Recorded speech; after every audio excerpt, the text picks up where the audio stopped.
Selamat sore.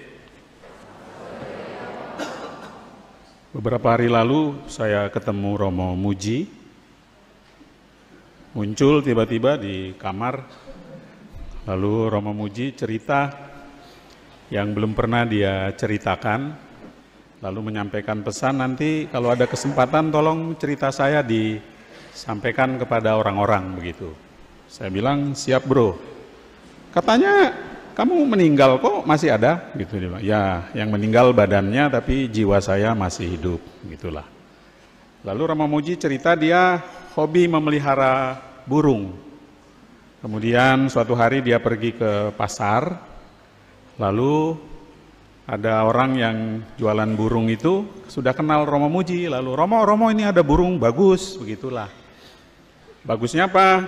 Ini burung ini canggih nih. Kalau ditarik kaki kiri, dia bilang selamat pagi.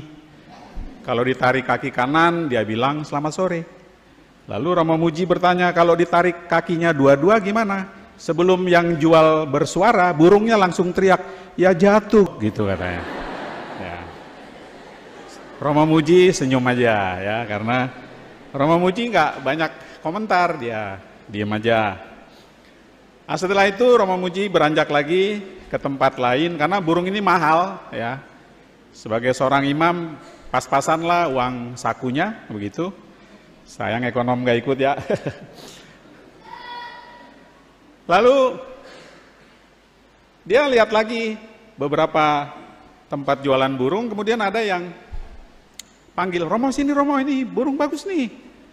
Bagus gimana? Romo dengar ya gitu. Lalu orang itu bikin gini. Burung itu bernyanyi, nyanyi lagu bagus, lagu rohani, dan merdu panjang. Romo Muji bilang hebat sekali, ini berapa harganya nih? 25 juta. Oh, Romo Muji lemas, mau ngambil dari mana kan? Sementara di Bering Sewu kolektor umat 2000. Jadi aduh lama kali ngumpulinnya ya. Ya maaf Bapak Ibu ya. Setelah khotbah ini minggu depan tolong kolektor dinaikin ya. Minimal 5.000 ya gitu. Ini pesan Romo Muji ya. Karena beliau bagian ngurusin kolektor gitu ya. Baik. Kita lanjut ya. Ya. Nah. Kemudian Romo Muji, waduh. Diem aja. Tiba-tiba Romo Muji tertarik kepada burung yang nggak ada suara, diem aja. Romo Muji ingat, saya juga kan pendiam gitu ya, cocok nih. Lalu Romo Muji tanya lah, burung yang nggak bisa ngapa-ngapain yang cuma diam itu harganya berapa? Oh itu mahal Romo, berapa? 100 juta. Hah? Kok mahal? Orangnya bilang, karena dia pengarang lagunya gitu. Ya. Wah, jadi komposer lagunya itu mahal gitulah. Nah Bapak Ibu Saudara-saudari, Romo Muji itu walaupun diam, mahal itu, ya. Mereka yang tukang ngomong ini, murah itu. Ya, apalagi yang ngomong ini, lebih murah lagi, ya. Maka seperti itu. Nah, Bapak Ibu Saudara-saudari, kira-kira itu cerita dari Romo Muji ketika ketemu saya. Ya, lalu setelah itu, oke ya. Baik-baik aja kalian, sekarang saya akan kembali. Saya tanya, bro, maaf bro, jenengan kira-kira masuk surga apa enggak?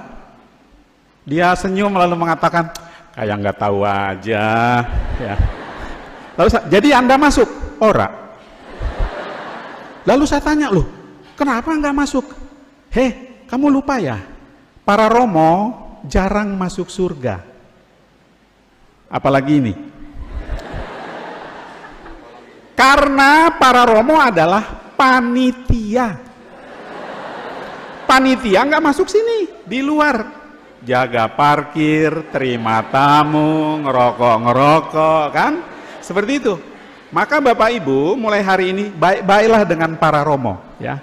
Walaupun Romo itu menyebalkan, ya, seperti itu, bikin jengkel, tapi dia panitia. Begitulah. Ini bukan kata saya, kata Romo Muji.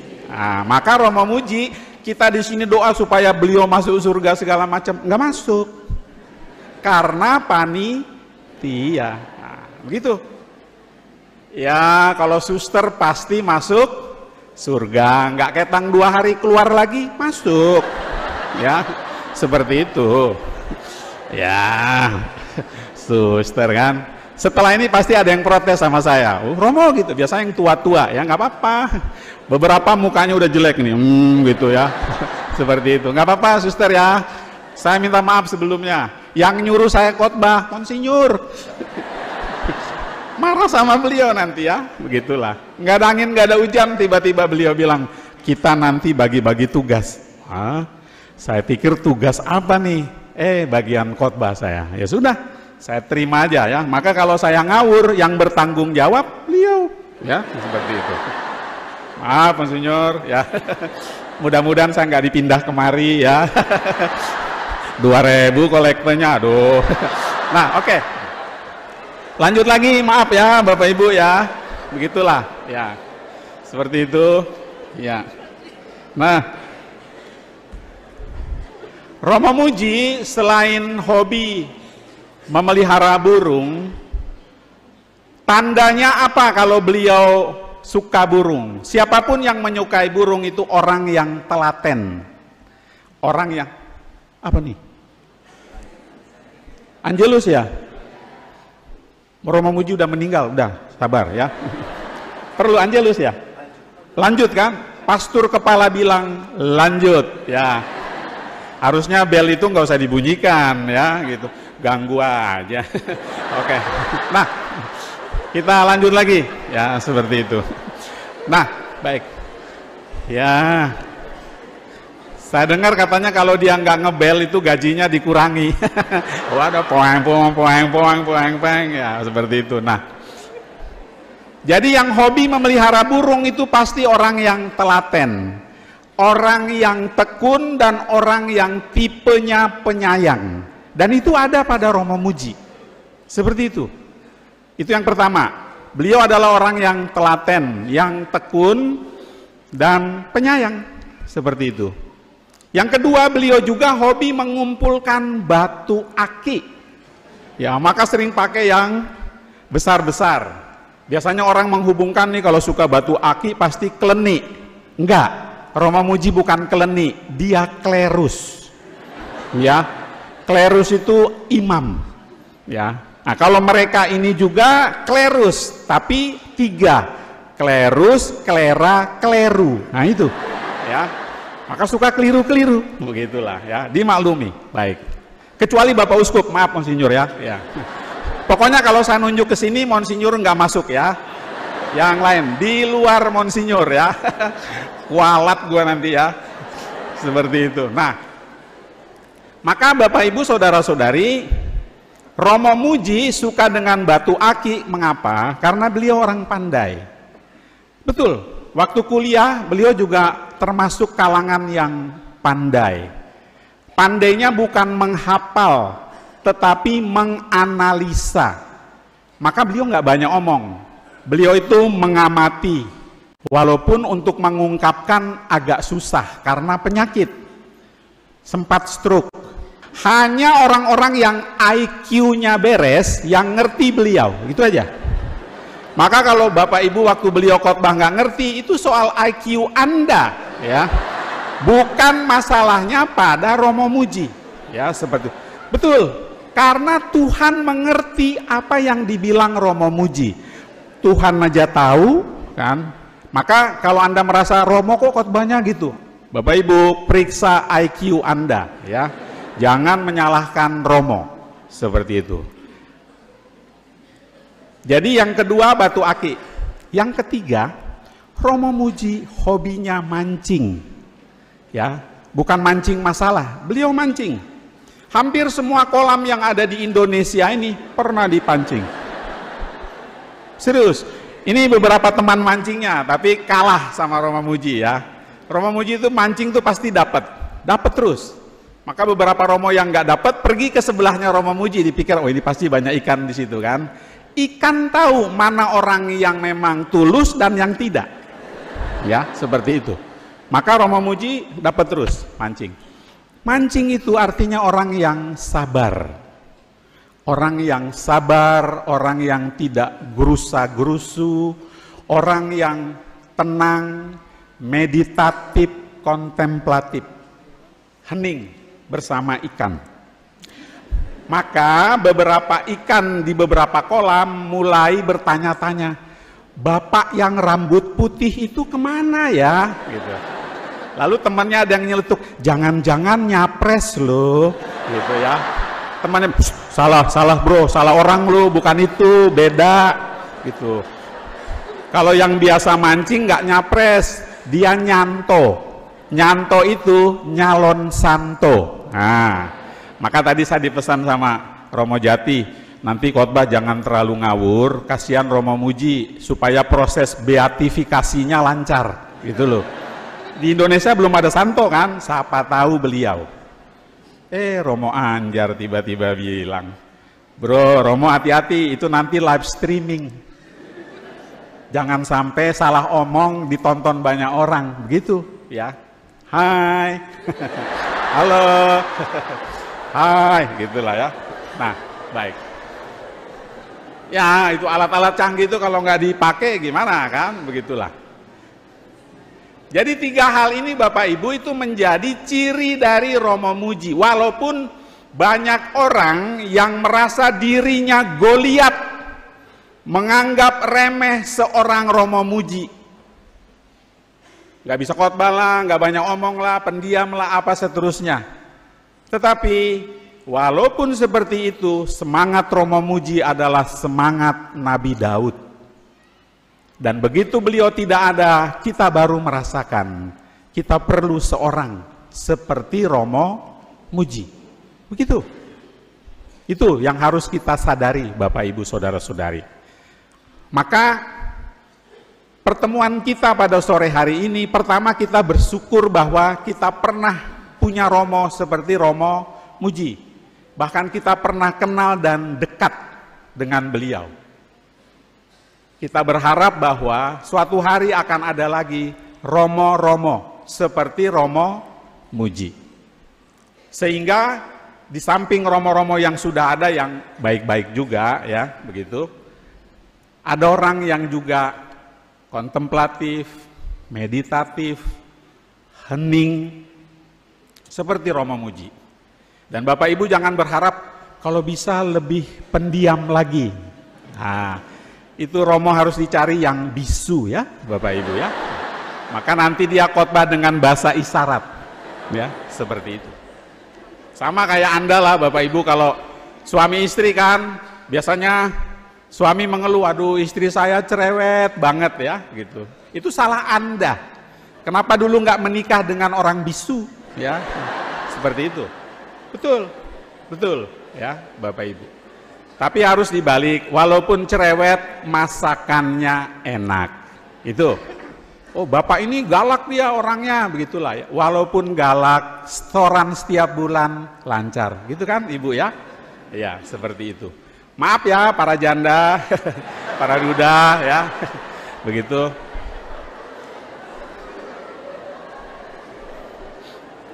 Selanjutnya Bapak Ibu, saudara-saudari, bacaan Injil dari mana tadi? Dari sini Regu A. Markus, isinya apa? Regu B. Ya? Yesus menyembuhkan orang lumpuh. Ya kan? Seperti itu. Kelompok ini memang IQ-nya cemerlang ya. Kelompok ini ampun ya, lambat ya, begitu. Oh karena tua-tua, ya. Oh karena ada suster juga, ya. Maaf suster, ya. Seperti itu. Saya nggak berani nanya yang sana lah ya, seperti itu. Yang sini aja nggak bisa, apalagi sana. Nah, baik.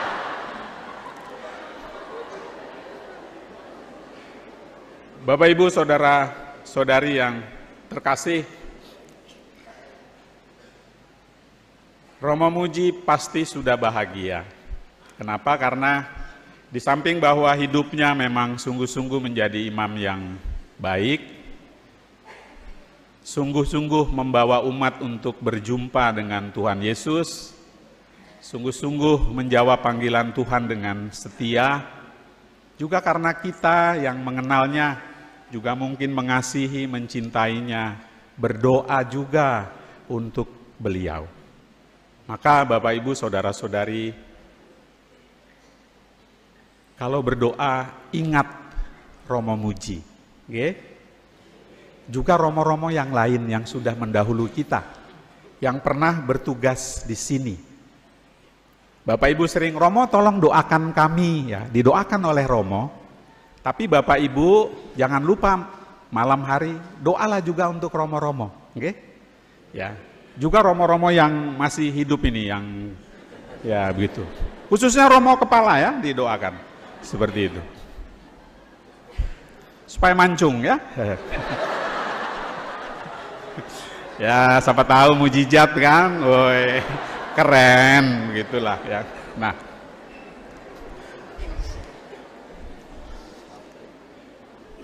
yang terakhir Bapak Ibu, terakhir yang pertama ya.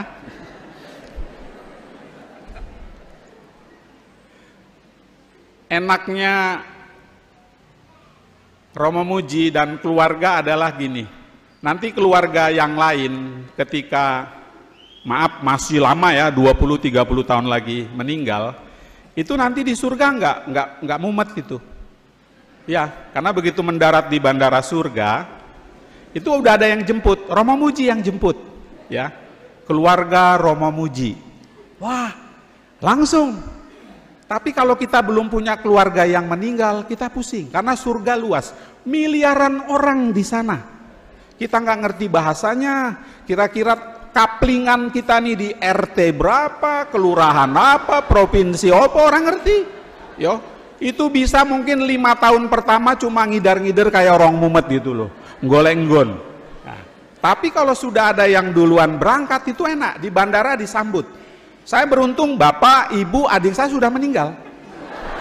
Ya, maka nanti giliran keluarga besar ada yang meninggal, sudah ada yang nyambut, Mango and Family. Wow, begitu kan? Maka saran saya Bapak Ibu, kalau Anda di keluarga Anda belum ada yang meninggal, mbok satu ngalah ngono lho. Ya. Ya, untuk membantu keluarga besar, serius. Supaya di sana nggak plonga-plongo gitu loh, Bapak Ibu, ya. Itu saja sarannya. Yang berikut Bapak Ibu Saudara-saudari, ini lanjut aja ya. Yesus menyembuhkan orang lumpuh. Kita walaupun kelihatan baik normal, dalam titik-titik tertentu kita lumpuh. Karena kita kebanyakan mau ngomong ya. Kami para Romo terkenal ngomong terus, maka disebut canggih. Romone canggih, cangkeme ganggih. Ngono lho yo. Kayak canggih kayak. Seperti itu. Termasuk yang ngomong ini. Ya, seperti itu. Maka kita perlu Bapak Ibu dalam suasana hidup yang riuh rendah, banyak persoalan yang kadang-kadang kita cari sendiri masalah itu, kita tetap mohon supaya Romo Muji nanti menjadi pendoa untuk kita. Tapi kita juga mendoakan beliau, seperti itu. Dan jangan lupa mendoakan keluarga Romo Muji juga, ya, supaya mereka setelah Romo Muji berangkat tetap memiliki keteguhan iman, tetap menjadi orang Katolik yang baik dan setia, dan tetap suatu hari mungkin ada keponakannya yang mau masuk seminari jadi Romo juga dan bisa meneladan Romo Muji. Ino nanti mau jadi Romo kan? Iya, mantep mau, no ya, begitulah. Mau jadi suster enggak? Enggak ini sebelahnya enggak ya? Enggak ya? Sorry ya, suster. Enggak mau. Kita harus, Dek, mau jadi suster tadi ya? Ya, mau kan? Enggak juga ya. Aduh. Susah ini.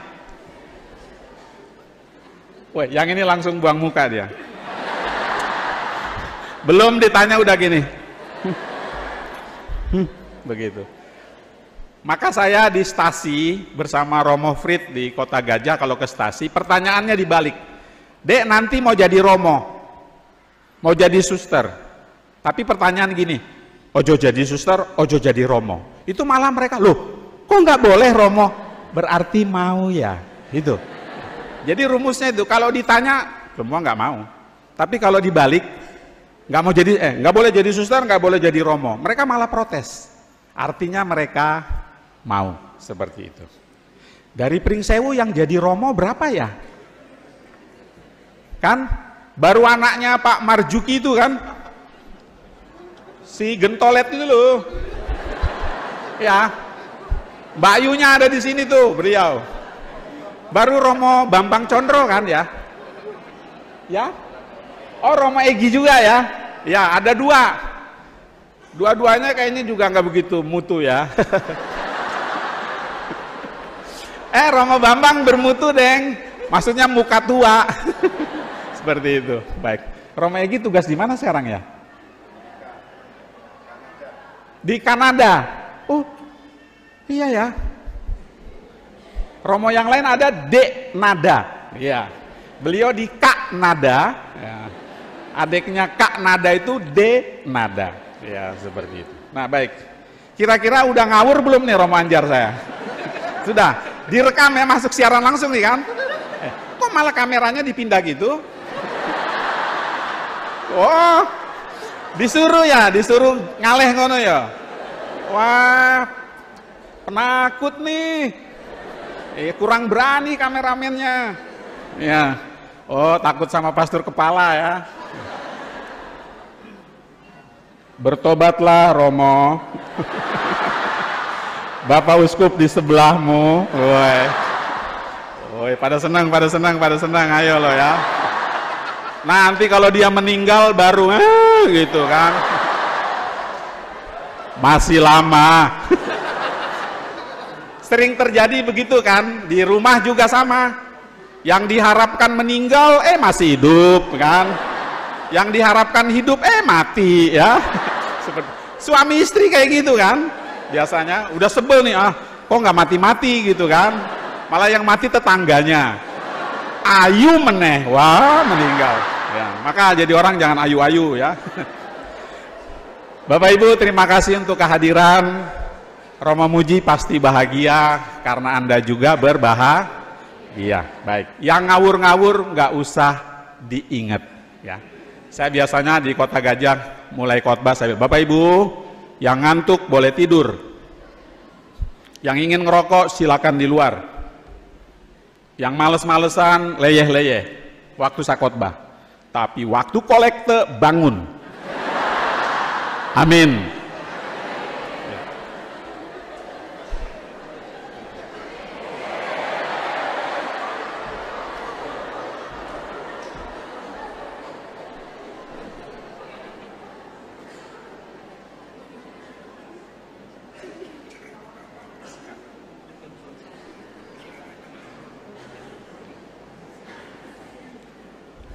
Sebelum khotbah minta berkat. Tidak biasa bahwa sebelum khotbah minta berkat, tapi setelah diberkati ternyata ngawur ya. Ya.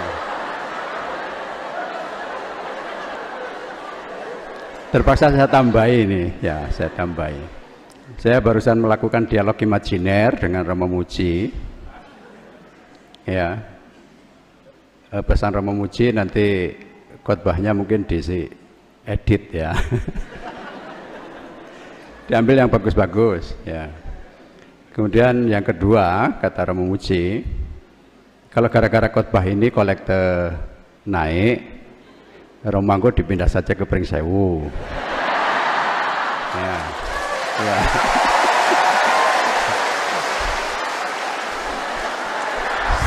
Saya baru 2 tahun di Kota Gajah. Terima kasih. Tidak boleh ada komentar. Sudah 2 ya, 2. Yang ketiga,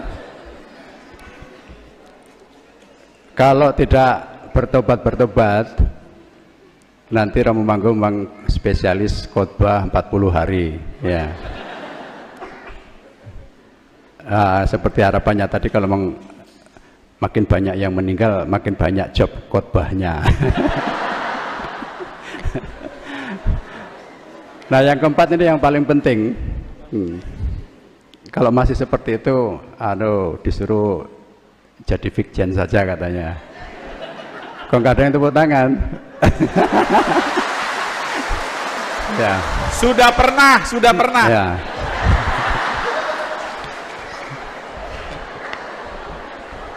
Keputusannya ada pada saya dan Romo Muji.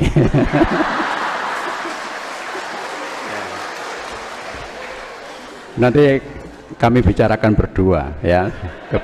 Keputusannya tunggu tanggal 7 Februari. Baik saudara sekalian, terima kasih Romo Manggo ya.